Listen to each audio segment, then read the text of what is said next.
14장 7절부터 15절까지입니다. 마지막 절을 함께 합독해서 읽겠습니다. 구약성경 341쪽입니다. 제가 먼저 읽고 여러분이 그 다음에 교독해서 읽겠습니다. 내 나이 40세 여호와의 종 모세에게 가데스 바니아에서 나를 보내어 이 땅을 정탐하게 하였으므로 내가 성실한 마음으로 그에게 보고하였고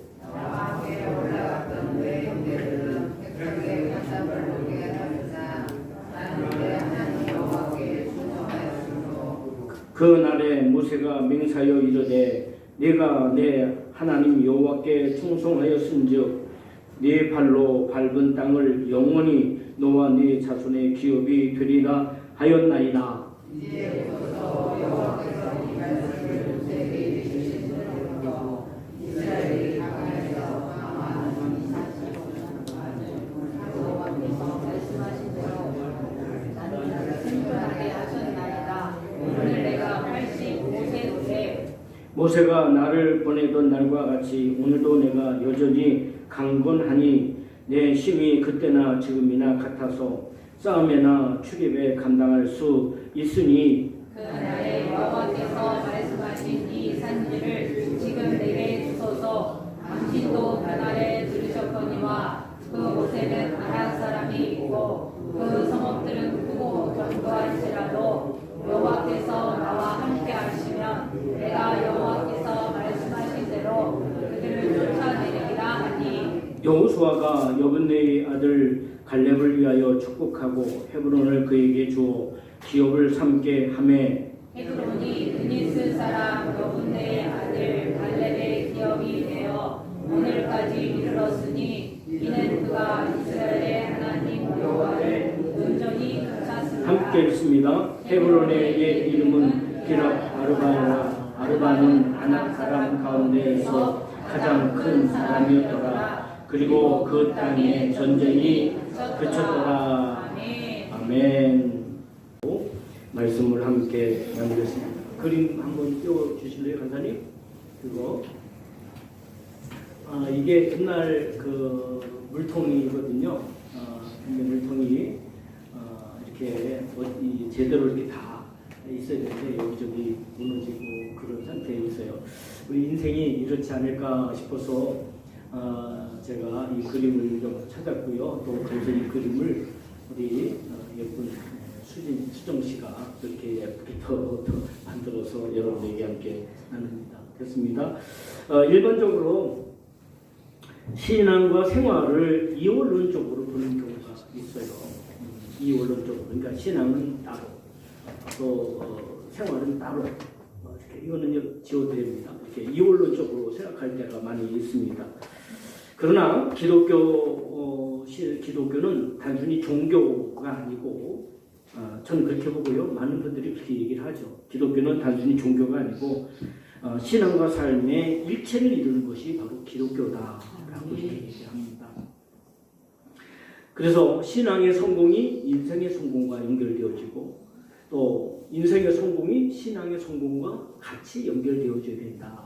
이것을 우리에게 보여주고 나타내주고 설명해준 것이 저는 성경이다라고 생각을 합니다. 성경에 어떤 사람이 신앙은 성공했는데 인생은 실패했다. 또 인생은 성공했는데 신앙은 실패했다. 이런 사람이 없어요. 신앙과 성공은 늘 같이 갔고 그것이 같이 승리하고 성공했던 것을 보게 됩니다. 수없이 많은 그런 신앙의 신앙의 성공자, 인생의 성공자가 많이 있죠. 여러분들도 아마 많은 사람들을 이렇게 알고 계실 것이라 생각을 합니다. 오늘 이렇게 성경을 통해서 나는 인생에서 성공하고 신앙에서 성공하자, 두 가지를 다 성공할 수 있다면 그 사람이야말로 진정한 성공자고 진정한 하늘나라가 분명하게 그에게 있는 것이다라고 생각을 합니다. 그러한 삶을 산 사람이 많이 있겠지만 그 중에 한 사람은 바로 갈렙이다 생각을 합니다. 어찌 보면 여호수아보다도 더 위대한 사람이 갈렙이 아닐까 생각을 합니다. 그래서 여호수아는 늘 모세 곁에 있었어요. 모세가 이제 시내산에 올라갈 때도 뭐 늘 같이 옆에 있진 않았지만 하나님 앞에 은혜를 입고 하나님 은총을 입을 때는 좀 멀리 떨어져 있었지만 늘 모세와 동행했던 사람이 여호수아이고요. 또 그뿐만 아니라 여호수아는 모세의 대를 이어서 이스라엘의 지도자가 된 사람이죠. 그러니까 그렇게 보면 여호수아를 이렇게 보면 그 그늘에 가려져 있는 사람이 갈렙입니다. 갈렙이에요.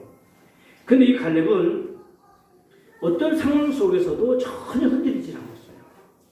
제가 이 갈렙을 이렇게 많이 이렇게 묵상을 하면서 느낀 것이 바로 그거예요. 이 갈렙이라는 사람은 늘 하나님 앞에 코람데오의 삶을 살았다. 코람데오라는 말은 하나님 앞에 서다라는 뜻이거든요.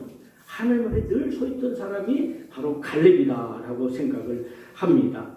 갈렙은 여호수아 같이 지도자가 된 것도 아니고 갈렙은 여호수아처럼 모세 곁에 있었던 것도 아니었습니다. 그런데 그는 가장 어려운 헤브론 땅을 정복하는 데 있어서 아무도 나서지 않았거든요. 제가 하겠습니다. 제가 지금 나이가 85세이지만 제가 45년 전이나 지금이나 제가 힘이 똑같고 강건하고 그런 능력을 갖고 있습니다. 저에게 이 헤브론 땅을 주십시오. 오늘 말씀 특별히 이제 마지막 절에 가게 되면 15절에 가게 되면 이곳에 대한 이야기를 나오고 이곳에 대한 이야기가 나와 있죠. 그래서 기랏 아르바라고 하는 지역에는 누가 있다 그랬어요? 그것은 아낙 사람들이 때문에 이 아낙 사람들은 키가 컸다 그랬어요. 유대 지역에 두 곳에 특별히 전쟁을 잘하는 사람들이 있었어요. 그 중에 한쪽이 블레셋 사람들이에요. 이 블레셋 사람들은 다른 나라에 이렇게 전쟁으로 돈을 벌기 위한 전쟁으로 이렇게 군인으로 나가서 싸움도 많이 했던 사람이고요. 또 한 사람이 있는데 그것이 아낙 사람이었어요. 아낙 사람들도 키가 크고 등치가 좋고 아주 호전적인 사람들이었거든요. 근데 그리고 가장 어려운 곳, 이제 사실은 거의 그 이스라엘 전체 한 250만 정도 되는 그 이스라엘 전체 중에서 거의 최고 나이가 많은 사람이거든요. 여호수아 갈렙이. 근데 최고 나이가 많은 사람이 제가 이 어려운 일을 먼저 하겠습니다 라고 나서면서 그 전쟁을 치른 사람이 바로 이 갈렙이었다라고 하는 것입니다. 여러분, 이 갈렙 순종의 핵심은 말씀인데 말씀을 어떻게 주어지는가에 대해서 생각해 보겠어요. 말씀은 여러 가지가 있지만 하나님은 말씀을 직접 주시는 말씀이 있어요. 직접 우리에게 주셔야 돼요. 말씀을 직접. 우리 이름을 불러가면서 때는 우리를 지목하면서 또는 지명하면서 우리에게 직접 말씀을 주십니다. 그래서 성경의 수많은 이들 가운데 하나님과 말씀을 가장 직접적으로 많이 받은 사람은 다른 사람이 아니라 모세라고 생각합니다. 모세. 이 모세에 대해서 말할 때 특별히 출애굽기 33장 11절의 말씀에 보게 되면 여러분들 앞에 붙여줄 거예요. 거기 보면 그랬어요. 사람이 자기 친구와 이야기함 같이 여호와께서 모세와 대면하여 말씀하셨다라고 하셨어요. 이렇게. 그러니까 모세는 하나님과 대면해서 친구처럼 늘 옆에 직접 말씀을 나누고 함께 했던 분이 바로 모세입니다. 우리는 믿음의 조상하면 아브라함이라고 그러죠. 물론 그 아브라함은 믿음의 조상이에요. 그런데 아브라함 못지않게 이스라엘 위대한 지도자 중에 한 사람이 바로 모세인데 모세만큼 하나님의 말씀을 직접 들으면서 하나님의 일을 한 사람이 그리 많지 않습니다. 또 하나님 말씀은 어떻게 주어집니까? 공동체에 전체적으로 주시는 말씀이 있어요. 공동체에 전체적으로 주시는 말씀. 이거는 직간접으로 우리에게 작용을 합니다. 이스라엘 백성들이 전체 놔두고 하나님이 말씀하시잖아요. 이게 직간접적으로 주어지고요. 또는 지도자를 통해서 주어지고요. 예수님도 많은 사람들이 있을 때, 대표적으로 5,000명이 게네사렛 바닷가의 근처에서 말씀을 받은 적도 있죠.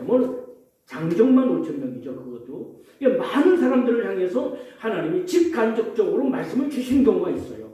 그러니까 그 말씀을 받을 때 그 말씀에 대해서 어떤 마음과 어떤 자세를 갖느냐에 따라서 그 말씀의 작용이 다르게 나타납니다.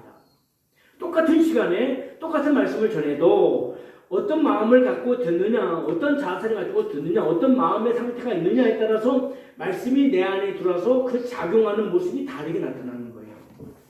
그러니까 같은 말씀인데도 불구하고 사람이 듣는 반응이 다릅니다. 여기도 여러분들이 계시죠? 여러분들도 마찬가지예요. 그러니까 인식의 차이가 말씀을 듣는 그런 마음이나 생각의 차이가 다 다르다는 것입니다. 똑같은 시간에 똑같은 말씀이 선포되고 있지만 그 말씀을 받는 사람의 마음이나 태도나 영적 상태나 이런 것에 의해서 말씀이 우리 안에 다르게 들어온다는 거죠.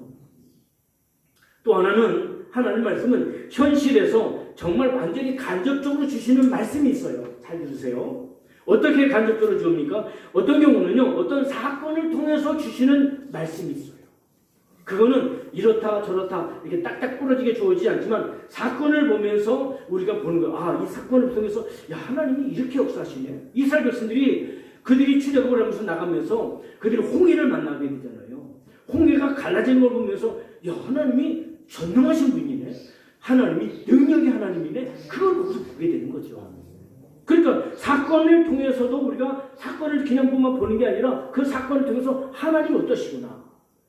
우리가 여러 사람들이 다 경험이 있지만 제가 잘 아는 어떤 집사님은요, 정말 잘 살았어요. 정말 자기 마음대로 누리면서 막 집도 몇 채씩 있고 막 그러면서 잘 살았어요. 근데 이제 그가 하나님 앞에 정말 믿음의 결단을 못하고 있었어요. 그런데 어느 날 이 심장에 문제가 생긴 거예요. 골든타임에 그렇게 병원에 가서 치료를 받아서 뭐 지금은 잘 이렇게 지내고 있지만, 근데 그분은 그 사건을 통해서 하나님 앞에 깨달은 게 있어요. 아, 내가 뭔가 문제가 있구나. 그리고 그때 깨달은 것이 뭐냐면 그리고 나름으로 했는데 술을 하나 먹는 거예요. 술을 먹으면 뭐 1, 2만 원어치 또는 몇십만 원어치가 아니라 100단위의 술을 먹고 막 그랬어요. 그때 그것을 깨닫고 그날로 술을 완전히 끊었습니다. 지금도 꽤 몇 년이 됐지만 한 번도 먹고 싶은 생각이 안 든다는 거예요. 그래서 그 문제를 해결함으로써 그 사건을 통해서 그분은 하나님께 다시금 서게 되는 결단하고 혁신하는 시간이 주어졌다는 겁니다. 그러니까 아니면 어떤 사람을 통해서 중보자 대신 아니면 이제 중간 전달자인 사람을 통해서 어떤 사람을 통해서 하나님의 음성을 들을 때가 있어요. 그 음성을 들었을 때 그거를 하나님의 음성을 들을 것이냐 그 사람의 말로 들을 것이냐 그것도 역시 본인의 마음의 태도나 자세에 의해서 결정이 되어집니다. 그렇지만 하나님은 많은 선자들 통해서 많은 예언자들을 통해서 이스라엘 백성들에게 또는 어떤 왕에게 어떤 사람에게 전해졌던 것처럼 하나님께서 간접적으로 주시는 말씀이 있어요. 우리가 어떤 말씀인지 들을 수 있어야 되죠. 또 하나가 있어요. 하나님은 보이시고 주시는 말씀 속에서도 원리와 법칙이 있는데 이를 통해서 말씀을 주신다는 거예요. 원리와 법칙. 말씀 중에서도. 옛날 우리 어른들이 그러시잖아요. 어머니가 특히 이렇게 하면서 다 생선을 예를 들어서 먹는다면 나는 머리를 좋아한다. 머리는 내가 먹을게. 하고 어머니는 머리만 드시는. 근데 어떤 분은 그러더라고요. 실제로 머리에 있는 고기는 얼마 되지 않지만 거기 있는 고기가 제일 맛있다고. 근데 저는 그거나 다 똑같은 것 같던데 그분이 그거 좋다 하더라고요. 그래서 근데 어머니는 늘 그냥 머리만 드시는 거예요. 그리고 자녀들에게 다 다른 사람에게 다 몸뚱아리 더 알이 많고 또 고기가 많은 걸 주는 거예요. 이 일을 통해서 야 우리 어머니는 고기를 머리만 좋아하시면 시장 가면 머리만 사다 드리는 분도 있답니다. 근데 그게 아니죠. 자식들에게 또 다른 사람에게 그 고기 많은 것을 주려고 당신은 그냥 머리를 택해서 머리를 드시는 거죠. 사실은. 이런 것처럼 하나님 주신 말씀 속에도 원리와 법칙이 있어요. 이렇게 이렇다 저렇다 이거다 저거다 이렇게 딱딱딱 부러지게 말씀을 주시지 않지만 말씀을 통해서 주신 그 안에 원리와 법칙이 있습니다. 그 원리와 법칙을 깨닫는 사람이 지혜로운 사람이고 하나님의 음성을 듣는 사람입니다. 사실 따지고 보면 제가 비교해서 좀 미안하지만 갈렙이나 여호수아에게 미안하지만 갈렙보다는 여호수아에게 하나님이 더 많은 말씀을 주셨어요. 더 많은 음성을 주셨어요. 그런데도 불구하고 갈렙은 여호수아 못지않게 신실한 사람이었고 또 하나님의 사람이었고 순종의 사람이었고 오늘 말씀에는 충성됐다라고 말씀하고 있어요. 이 충성과 순종을 저는 같은 맥락에서 봐거든요. 그것은 갈렙이 직접 말씀을 이렇게 저렇게 딱 듣진 않았지만 하나님 주신 말씀의 원리를 그는 알았고 그래서 중요한 것이 있어요. 45년간 광야 생활을 하면서 갈렙은 한 번도 하나님 앞에 불평하거나 원망하거나 또는 도전하거나 하나님의 권위에 도전하거나 이런 일이 한 번도 없었습니다. 왜 그랬을까요? 갈렙은 하나님의 말씀만 들은 것이 아니라 하나님 주신 말씀을 통해서 삶의 원리, 신앙의 원리, 광야를 지나는 것에 대한 원리, 이 법칙을 그는 알았다라고 저는 그렇게 보는 겁니다. 그렇게 보는 것이죠. 그래서 여러분, 우리도 마찬가지예요. 신앙에도 교회 생활이든 가정 생활이든 직장 생활이든 사회 생활이든 다 마찬가지예요.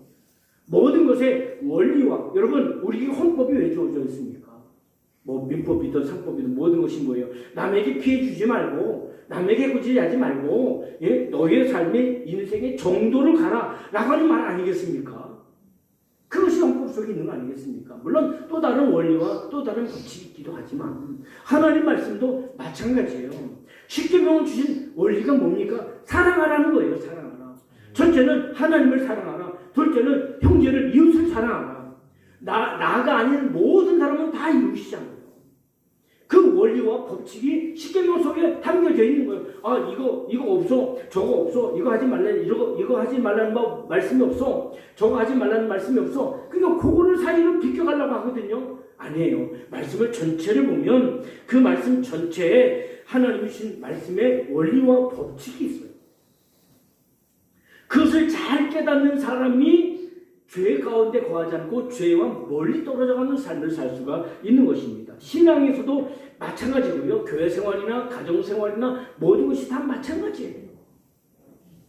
예수님도 마태복음 16장 3절에서 그렇게 말씀을 하셨어요. 마태복음 16장 3절이면 2절 3절에 보게 되면 말씀을 주셨는데, 거기 보게 되면 아침에 하늘이 붉고 흐리면 오늘은 날이 굳겠다 하리니, 그러니까 우리가 자연 현상을 보면서도, 그렇죠? 하늘에 있는 자연 현상을 보면서도 우리가 그걸 알 수 있다는 거예요. 하늘에 날씨가 굵고 제가 좀 당황한지 알죠? 성경 말씀을 이렇게 딱 띄워줘야 되는데 안 띄우고 있어서 제가 왜냐면 그러니까 그렇죠? 날씨 보면서 구름 막힌다면 비가 올래나? 그럼 뭐예요? 그러면 비가 올려나고 가만히 있으면 안 되죠. 빨리 가서 빨래도 걷어야 되고, 또 이제 농사를 짓는 분들은 이제 가을개가 되면은 이제 벼도 말리고 고추도 말리고 참깨도 말리잖아요. 비가 올려나? 그리고 가만히 있으면 안 돼요. 비가 오는 것에 대한 증상을 하면 어떻게 해요? 빨리 가서 덮어주든지 거두든지 해야 된단 말이에요. 그것처럼 우리가 상태를 보면서 현실을 바라보면서도 우리가 요한 특별히 마태복음 24장 25장에 보게 되면 무슨 말씀이 나와 있습니까? 거기도 말세에 대한 징조가 나와 있어요. 전쟁이 많아지고 지진과 기근과 자연현상과 이런 또 사회적인 현상과 사랑이 식어지며 이런 것이 쫙 나와 있거든요. 그러니까 우리가 그거 보면서 우리 현실을 보면서 우리가 우리 현실을 바라볼 때 예수님의 재림하시는 날이 점점 가까워지고 있구나. 그런 생각이 들어야 돼요. 왜냐하면 말씀에는 직접 주신 말씀도 있겠지만 그 모든 말씀에는 원리와 법칙과 그런 것이 있기 때문에 그걸 보면서 내가 지금은 잠잠할 때이구나. 내가 지금은 기도할 때이구나. 내가 지금은 또한 전도할 때이구나. 내가 지금은 하나님 앞에 내가 겸손하게 서 있어야 될 때구나. 우리가 그것을 깨닫는 거죠. 꼭 그렇게 겸손해 그렇게 하지 않아도 아니야 내가 지금은 겸손하게 있어야 될 때야. 기도해 그러지 않아도 내가 지금 기도할 때야. 내가 교회를 바라볼 때, 내가 우리 가정을 바라볼 때, 우리 아이들을 바라볼 때 내가 이제는 기도할 때예요. 제가 요새 올해 들어서 이렇게 느끼는 것 중에 하나가 내가 특별히 우리 교회 아직 결혼하지 않은 우리 청년들을 위해서, 자매들을 위해서 내가 기도해야 되겠다. 아멘. 그게 막 그냥 부담감으로 이렇게 다가오는 거예요. 내가 기도해야 되겠다. 물론 본인이 또 결단을 해야 되겠지만 말이에요. 이게 세 가지가 맞아야 돼요. 저의 기도와 또 그 본인의 자세와 하나님의 뜻이 같이 딱 트라이앵글처럼 딱 맞아야 역사가 나타나거든요. 본인은 전혀 생각지도 않았는데 저만 전혀 생각하고 되는 것도 아니고 그래서 이게 같이 맞아야 되거든요. 그러니까 날씨를 보면서도 하늘을 보면서 날씨가 좀 덥겠구나. 그것을 알 수 있는 것처럼 하나님 말씀을 들으면서 찬송을 부르면서도 느끼는 거예요. 또 기도하면서도 느끼는 거예요. 성경을 들으면서도 제가 이렇게 하라 저렇게 하라 말을 하지 않았어도 이건 말씀을 순종해야 된다는 거네. 그걸 느끼는 거죠. 갈렙을 잠깐 좀 살펴보면요. 갈렙은 가나안에 대한 보고할 때요. 12명의 정탐꾼이 가데스 바네아에 있으면서 이제 광야예요. 거기서 있으면서 그들이 12명이 가나안 땅을 가서 정탐하고 와요. 그러니까 다 가서 살펴보고 와요. 살펴보고 와서 12명이 다 같이 보고를 하는데 그 중에 여호수아 갈렙은 여러분이 잘 아는 것처럼 여호수아 갈렙은 긍정적인 보고를 해요. 우리가 저 땅을 차지할 수 있다. 하나님 우리와 함께 하시면 저 땅은 우리의 밥이다. 그런데 10명은 우리는 절대로 이 땅을 차지할 수 없다. 오히려 들어가면 우리가 처자식이 뭐고 다 잃어버리고 재산도 다 잃어버리고 여지까지 살아온 것이 다 물거품이 될 것이다. 그들이 말한단 말이에요. 두 가지 보고가 그들에게 있었단 말이에요. 그런데 그때 민수기 13장 30절에 보면 여호수아보다도 더 갈렙이 더 먼저 아닙니다. 하나님이 우리와 함께 하시면 우리는 이 땅을 반드시 정복할 수 있습니다. 라고 먼저 나서서 먼저 긍정적인 보고를 한 사람이 갈렙입니다. 근데 그 전에 부정적인 보고가 먼저 있었거든요. 그 분위기가 싹 가라앉은 상태에서 갈렙이 또 긍정적인 보고를 하고 있는 것입니다. 언약에 대한 주장이 여호수아보다도 갈렙이 먼저 있었어요. 그것도 부정적인 환경 분위기에서 결코 유리하지 않는 분위기에서 사람은 그렇잖아요. 나에게 유리하냐 불리하냐 이거 따지잖아요. 이해타산을 따지잖아요. 그렇죠? 계산기 계산하잖아요. 어떻게 될 것인가. 하나님 뜻도 하나님의 은혜도 아무 상관이 없어. 나에게 유익하냐 불리하냐. 나에게 이익이 되냐 이익이 되지 않냐. 요것만 계산한다. 그런데 갈렙은 그것을 계산하지 않고 하나님이 우리를 이 땅을 정복할 수 있게 할 것입니다. 라고 했습니다. 또 하나는 긍정적 보고자인 2명 중에서 리더는 여호수아가 돼요. 그렇죠? 그 많은 사람 중에 나이가 가장 많이 먹은 사람이 여호수아 갈렙이야. 가나안 애굽 땅에서 나온 사람 중에서 20세 이상 넘었던 사람 중에서 유일하게 가나안 땅을 들어간 사람이 2사람이에요. 그런데 2사람 중에 여호수아는 이스라엘 지도자가 되고 갈렙은 그냥 조용히 가만히 있는 사람이 됐어요. 그야말로.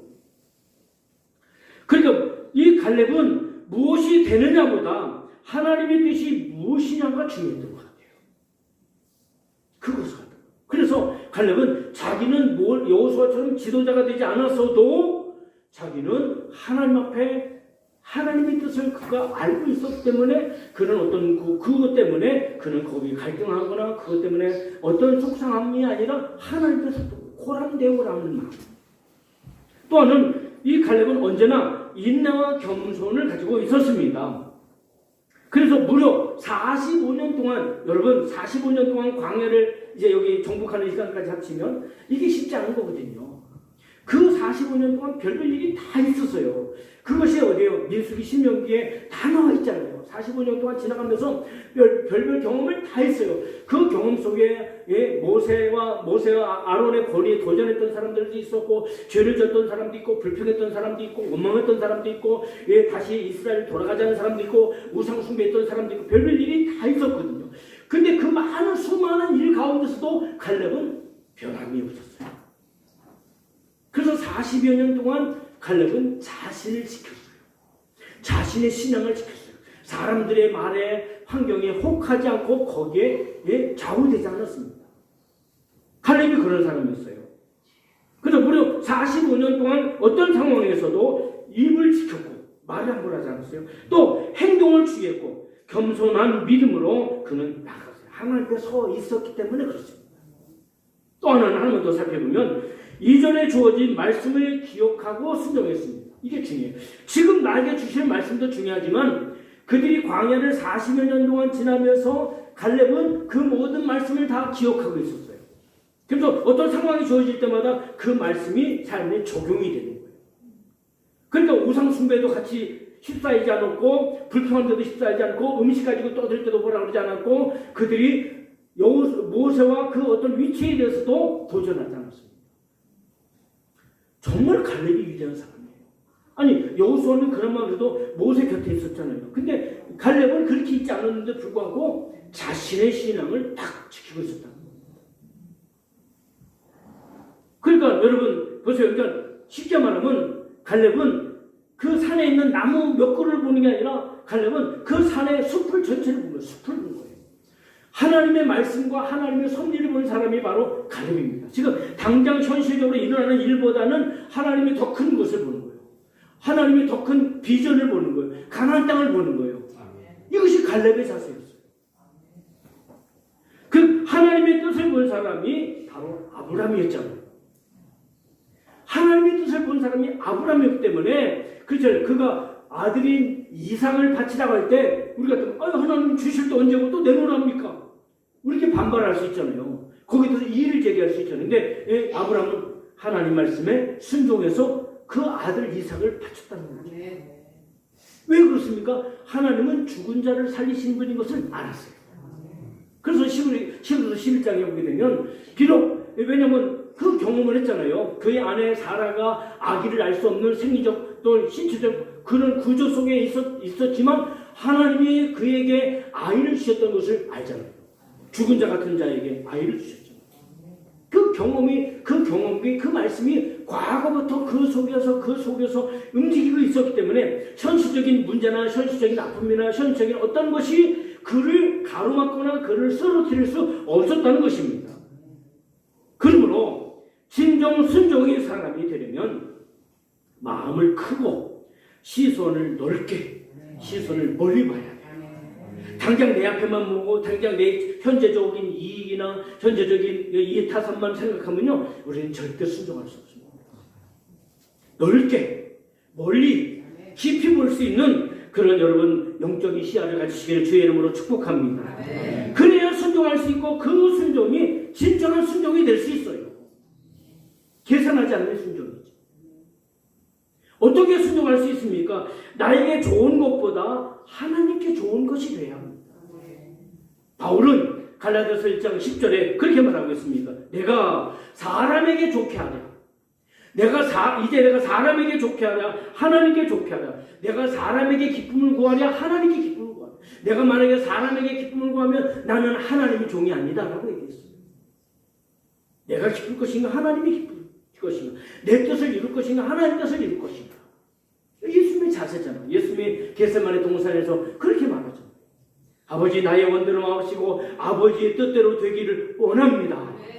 근데 보면요 내 뜻대로 되지 않아서 내가 너무 속상하고 내가 너무 아프고 내가 너무 실망이 되잖아요. 제가요 하나님께 고등학교 1학년 때 부름을 받았어요.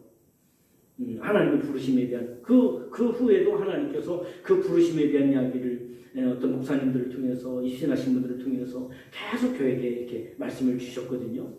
그래서 제가 이걸 고등학교를 이제 학교를 신학을 하기 위해서 준비를 하고 신학교를 이렇게 노크를 했어요. 이제 학교는 이제 붙었는데 문제가 있는 거예요. 아무도 제가 신학을 하는 걸 원하는 사람도 없고 바라는 사람도 없고 도와줄 사람도 없어요. 그래서 제가 학교를 입학을 못하는 거예요. 왜냐면 돈이 있어야 등록금이 있어야 입학을 하지. 아무리 돈을 쓰시고 와도 갈 데가 없어. 그래서 하나님, 아니 제가 먼저 신학을 내가 먼저 목회한다고 하는 것도 아니고 하나님 하라고 한다는데 왜 안 보내주시는 거예요 도대체?